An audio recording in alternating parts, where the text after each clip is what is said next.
आपकी आवाज। नमस्कार, मैं हुसैन रिजवी। क्या चीन के साथ युद्ध फिक्स है या बातचीत से बात बन जाएगी? इन सवालों के बीच आज भारत और चीन के बीच मोल्डो में सबसे अहम बैठक होने जा रही है। इस बैठक में यह तय हो सकता है कि भारत और चीन के रिश्ते अब किस रुख पर जाएंगे। आज की बैठक में यह तय हो जाएगा कि भारत और चीन के बीच युद्ध होगा या फिर शांति बनी रहेगी। पहली बार भारत और चीन के बीच सैन्य स्तर के साथ ही कूटनीतिक स्तर की बातचीत हो रही है। यानी इस बैठक में मिलिट्री ऑफिसर्स के साथ साथ विदेश मंत्रालय के ज्वाइंट सेक्रेटरी लेवल के ऑफिसर भी शामिल हो रहे हैं। कोर कमांडर्स की बैठक में पहली बार एमईए के ज्वाइंट सेक्रेटरी नवीन श्रीवास्तव शामिल हैं। इसके अलावा चीन की तरफ से भी विदेश मंत्रालय के अधिकारी मौजूद हैं। यानी अब सैन्य स्तर पर हुई बातचीत में डेडलॉक नहीं टूट पाया तो कूटनीति के जरिए भी डेडलॉक को तोड़ने की कोशिश की जाएगी। 10 सितंबर को मॉस्को में भारत चीन विदेश मंत्रियों की बैठक थी। उसके बाद यह सबसे पहली बार कोर कमांडर्स लेवल की बातचीत हो रही है और पहली दफा है जब विदेश मंत्रालय के अधिकारी भी इसमें शामिल होंगे। भारत और चीन के सैन्य अफसरों के बीच अब तक 100 घंटे से भी ज्यादा की बातचीत हो चुकी है। अब देखना यह है कि आज की इस बातचीत का क्या नतीजा निकलता है। तो एक बहुत ही अहम बैठक आज मोल्डो में होने जा रही है। ये कमांडर लेवल्स की बातचीत छठे दौर की बातचीत होगी और आज की बातचीत की खास बात यह भी है कि आज विदेश मंत्रालय के अधिकारी पहली दफा इस बातचीत का हिस्सा होंगे। जो मिलिट्री ऑफिसर्स की बातचीत में जो डेडलॉक नहीं टूट पाएगा तो फिर कूटनीति के जरिए इस डेडलॉक को तोड़ करके शांति बहाली की कोशिश होगी।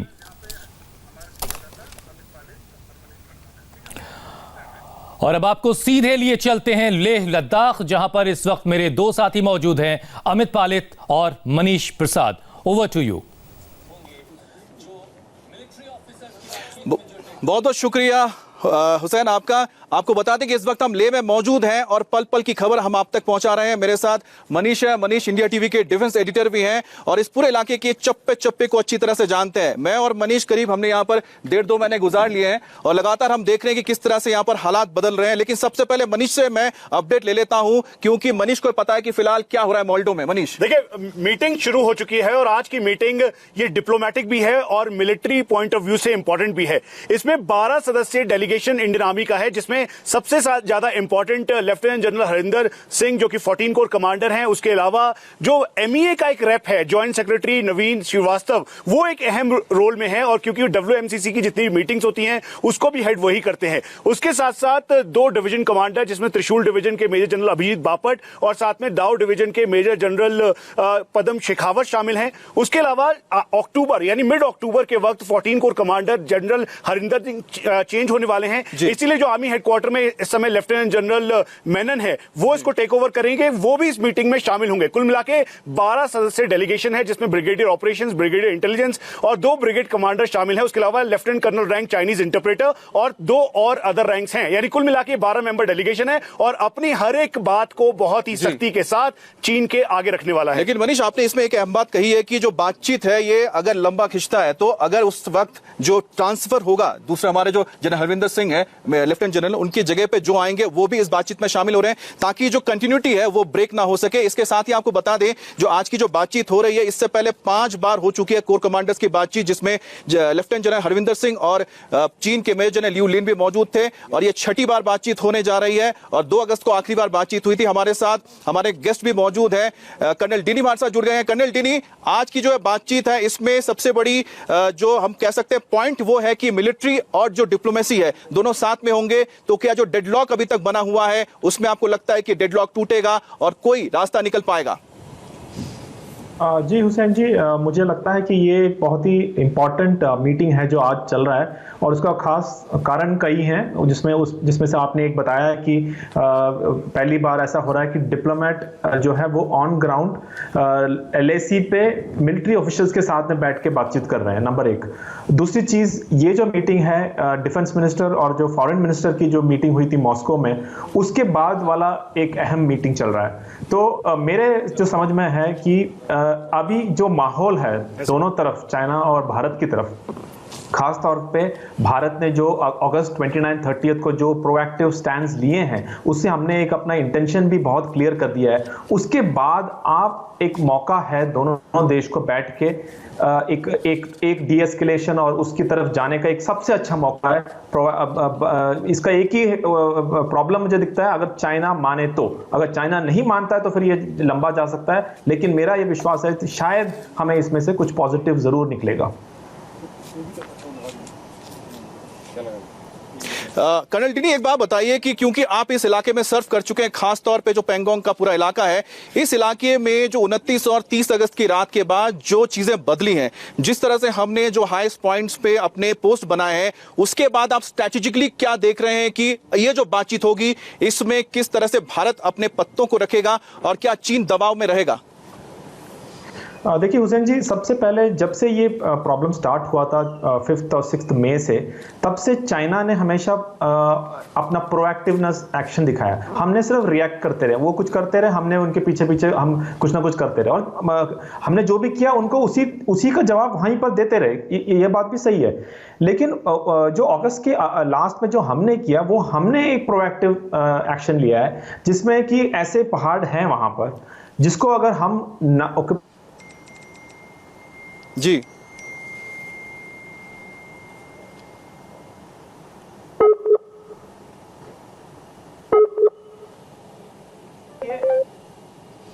हेलो, आपकी आवाज आ रही है? हेलो हेलो, क्या हो गया? जी अच्छा मनीष, एक बात बताइए, जिस तरह से हमारे साथ कर्नल डिनी ने बताया कि जो हमने हाईएस्ट पॉइंट मनीष ले लिए हैं, जरा दर्शकों को बताइए कि वो कौन कौन से पॉइंट्स हैं जहां पर हमारी जो स्ट्रैटेजिक अब जो पोजीशन है चीन से बेहतर है, और जब बातचीत में जब हम बैठने जा रहे हैं तो भारत का जो पलड़ा है ऐसे ऊपर रहेगा और चीन नीचे रहेगा। देखिए, ये समझना जरूरी है कि पेंगोंगसो से लेकर, अगर आप चुमार से लेकर दौलत बेग गोल्डी तक के 826 किलोमीटर के लाइन ऑफ एक्चुअल कंट्रोल की बात करें तो मेन जो फ्रिक्शन पॉइंट है, सबसे ज्यादा जरूरत इस बात की थी पेंगोंगसो के फिंगर 4 को डोमिनेट करना, जहां पर चाइनीज पीएलए का पूरी तरीके से कंट्रोल था और चाइनीज पीएलए ने स्टेटस को बदल दिया था। इसीलिए इसके ठीक ऊपर करीबन 18,500 फीट की हाइट पर जो हाईएस्ट रिज था, उसको डोमिनेट करते हुए भारतीय सेना ने फिंगर 4 से लेकर खुरनाक फोर्ट तक होने वाली चाइनीज पीएलए की हर एक गतिविधि को मॉनिटर करना शुरू किया, और यही वजह है कि चाइनीज पीएलए बैकफुट पे आने लगा। लेकिन उसके साथ साथ ही मुखपारी, रचेनला, हुनान कोस्ट, कोंकाला, कुंगरा, ये वो एरियाज हैं जिसके हाईएस्ट टॉप फीचर्स को डोमिनेट किया। हम आपको फिर से बता दें कि जैसे मगर हिल, गोरंग हिल, उसके अलावा बंप और जो बाकी पॉइंट्स हैं, ये दरअसल लाइन ऑफ एक्चुअल कंट्रोल के भारतीय सीमा के अंदर हैं, लेकिन इसके टॉप रिच पर हमने जाके डोमिनेट किया ताकि चाइनीज पीएलए की जो मूवमेंट है उसको मॉनिटर कर सके। इसीलिए मोल्डो के पास जो स्पांगुर गैप है, जहां से चाइनीज पीएलए का हैवी डिप्लॉयमेंट और हैवी मूवमेंट 29 और 30 अगस्त को हो रहा था, उसके बाद हमने ये तय किया कि जो टॉप मोस्ट फीचर्स है उसको डोमिनेट करें, पेंगोंगसो की तरह और कोई जगह स्टेटस को चाइनीज पीएलए ना बदल सके। तो कुल मिला के आपको बता दें कि इस वक्त 30 से 20 ऐसे पॉइंट्स हैं एलएसी पर जहां पर भारतीय जो सेना है वो अपर हैंड यानी कि ऊंचाई पर मौजूद है और चीनी सेना नीचे है, और यही वजह है कि इस वक्त जो बातचीत हो रही है, 17 तारीख को बातचीत के लिए पेशकश की गई थी चीन की ओर से, लेकिन भारत तैयार नहीं हुआ था। भारत की कुछ शर्तें थी, जब चीन ने उन शर्तों को माना उसके बाद ही आज 21 तारीख को यह बातचीत हो रही है। तो आप समझ सकते हैं कि चीन के ऊपर कितना दबाव है। कर्नल डिनी, आपके पास फिर से मैं लौटता हूं। कर्नल डिनी, एक बात बताइए, जब यह बातचीत होगी, इस बातचीत के दौरान लगातार जो हम देख रहे हैं कि सिर्फ पेंगोंग का इलाका ही नहीं है, चुशुल का इलाका नहीं है, चाहे वो गोगरा पोस्ट हो या फिर डेप्संग का भी जो इलाका है, इन इलाकों में भी चीन को पीछे हटने के लिए भारत दबाव डालेगा, और उसके पास जो भारत के पास जो सबसे बड़ा ट्रम्प कार्ड इस वक्त यह है कि इन इलाकों में जो आपके की पोजीशंस हैं वहां पर भारत है, तो इसका असर हमें गोगरा पोस्ट हो या फिर डेप्सांग में देखने को मिलेगा पीछे खदेड़ने के लिए चीन को? बिल्कुल, जो हमारा स्टैंड है वो शुरू से एक ही रहा है कि स्टेटस को एंटी, मतलब जैसे अप्रैल महीने में जो स्थिति था उस स्थिति में वापस जाने के लिए ही हमारा रुक रहा है, उसमें कोई चेंज नहीं होगा। तो उसमें जैसे आपने ठीक बताया, दपसांग हो चाहे गोगरा हो चाहे पेंगोंग, जैसे नॉर्मल हालात में वहां पर कोई तैनात नहीं होती है, तो उस तरह से ही उनको करना पड़ेगा। और वही मेरा जो मानना है कि भारत भी उसी के लिए कोशिश कर रहे हैं। और ये डेफिनेटली आपका बिल्कुल बात सही है कि अभी क्योंकि हमने भी कुछ एक्शन ऐसे लिए हैं, तो जब हम ये टेबल पे बैठे हैं तो हमारे पास भी कुछ बार्गेन करने के लिए बहुत एक अच्छा चीज है अभी, कि भाई अगर आप नहीं हटोगे तो हम भी यहाँ बैठे रहेंगे। तो ये चाइनीज को भी पता है। तो मेरे ख्याल से अब वो स्टेज आया है कि उनको भी पता है कि अगर वो नहीं हटेंगे तो ये अगर लंबा चलेगा तो इन द लॉन्ग टर्म उन्हीं को नुकसान हो सकता है। अच्छा कर्नल डी, एक बात ये बताइए कि जो हमारी तैयारियां हुई हैं, आपको लगता है कि जो तैयारियां हैं ये चीन को डराने के लिए भी एक तरह से कारगर साबित होगी? जिस तरह से हम पूरा दिखा रहे हैं बिल्टअप हमारा, तो ऐसा तो कभी हमने देखा ही नहीं है कई सालों तक इस तरह का बिल्टअप हुआ हो मिलिट्री का, और इतने जल्दी। जी बिल्कुल, इसमें हमें जब मई जून के महीने में जब ये सब जो कॉन्फ्लिक्ट्स हो रहे थे, उस टाइम पे हमारा जो प्रिपरेशन लेवल था वो उस लेवल का नहीं था जो कि हम चाहते थे, क्योंकि चाइना को ये फर्स्ट मूवर एडवांटेज जो बोलते हैं, क्योंकि उन्होंने पहले इनिशिएटिव लिया था तो उनको एक एडवांटेज था, उन्होंने पहले मूव किया था, हमने रिएक्ट किया तो हमको थोड़ा टाइम लगा। लेकिन आज के हालात ऐसे हैं कि हमने अपना जो ऑपरेशनल और लॉजिस्टिक बैलेंस जो बोलते हैं उसको हमने पूरी तरह से कायम कर रखा है, और आज हम उस स्थिति पे हैं जबकि हम कोई भी परिस्थिति हो उसको सामने करने के लिए पूरी तरह तैयार है, चाहे वो आर्मी का डिप्लॉयमेंट, हाँ आर्मी का डिप्लॉयमेंट हो, चाहे वो एयरफोर्स का जो डिप्लॉयमेंट हो, और बाकी सब चीज़ों की वजह से हम अपना बिल्कुल बैलेंस मेंटेन किए हुए हैं। तो इससे कोई शक नहीं है कि ये चाइनीज भी बिल्कुल क्लोजली मॉनिटर करते रहेंगे और कर रहे हैं, और उनको जो आगे का ऑप्शंस के बारे में वो सोचेंगे, मुझे पक्का यकीन है कि वो 2 या 3 नहीं कई बार सोचेंगे कुछ एक ऐसी गलत कदम उठाने से पहले।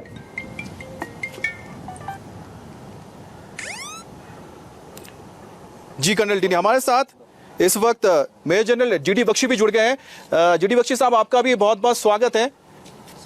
हम कर्नल डी से बात कर रहे थे। आज जो बैठक है हम इस बात पर चर्चा कर रहे हैं कि बहुत महत्वपूर्ण इसलिए है क्योंकि यहां पर मिलिट्री के साथ साथ जो डिप्लोमेटिक है, यानी कि हमारे जो एमईए के ज्वाइंट सेक्रेटरी नवीन श्रीवास्तव, वो भी इस बैठक में शामिल हो रहे हैं। तो ऐसे में आपको लगता है कि इतने दिनों से जो डेडलॉक चल रहा है बातचीत को लेके, उसमें कोई रास्ता निकल सकता है? अगर मिलिट्री नहीं तो हो सकता है डिप्लोमेसी के जरिए कोई रास्ता निकल जाए। मैं नहीं समझता कि कोई रास्ता निकलेगा, क्योंकि देखिए ऐसी बात है कि परिप्रेक्ष्य समझना जरूरी है। हर साल हम लोग एक्सरसाइज करते हैं लद्दाख में, जबकि चीन की फौज भी एक्सरसाइज करती है। इस साल चीन की 2 डिवीजन शिनजियांग से 4th motorised highland motorised division, 6th mechanised division 1000 kilometre चलकर ये ईस्ट लद्दाख के सामने एक्सरसाइज कर रही थी। हमारी एक्सरसाइज इस साल नहीं हुई कोविड के चलते, क्योंकि हम कोविड से डील कर रहे थे और पूरी तवज्जो ध्यान हमारा उस तरफ था। एकदम से चीन ने एक्सरसाइज करते करते सिविल ट्रकों में बैठे और उन लोगों ने इंट्रूजन के अटेम्प्ट डिस्प्यूटेड एरियाज में शुरू कर दिए, देपसांग में, गलवान में, हॉट स्प्रिंग्स में, पंगोंग सो नॉर्थ में। फिर जैसे कि कर्नल साहब ने बताया कि हमने एकदम से काउंटर मोबिलाइज किया, डिप्लॉयमेंट की, मिरर इमेजिंग की, और जल्द से जल्द अब जो है पलड़ा हमारा भारी।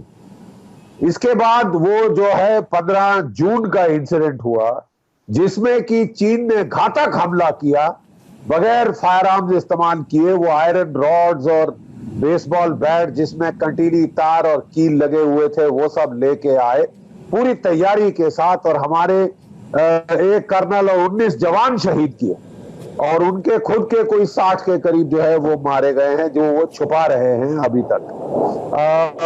उसके बाद जो पूरा झिझोड़ कर रख दिया जो भी पीस एंड ट्रैंक्विलिटी अकाउंट था, लेकिन फिर भारत ने इतनी ताकत हमने हासिल कर दी कि हमने जो है प्रीएम्प्ट किया चाइनीज को साउथ ऑफ पंगोंग सो, जो कि मेन इन्वेजन रूट है।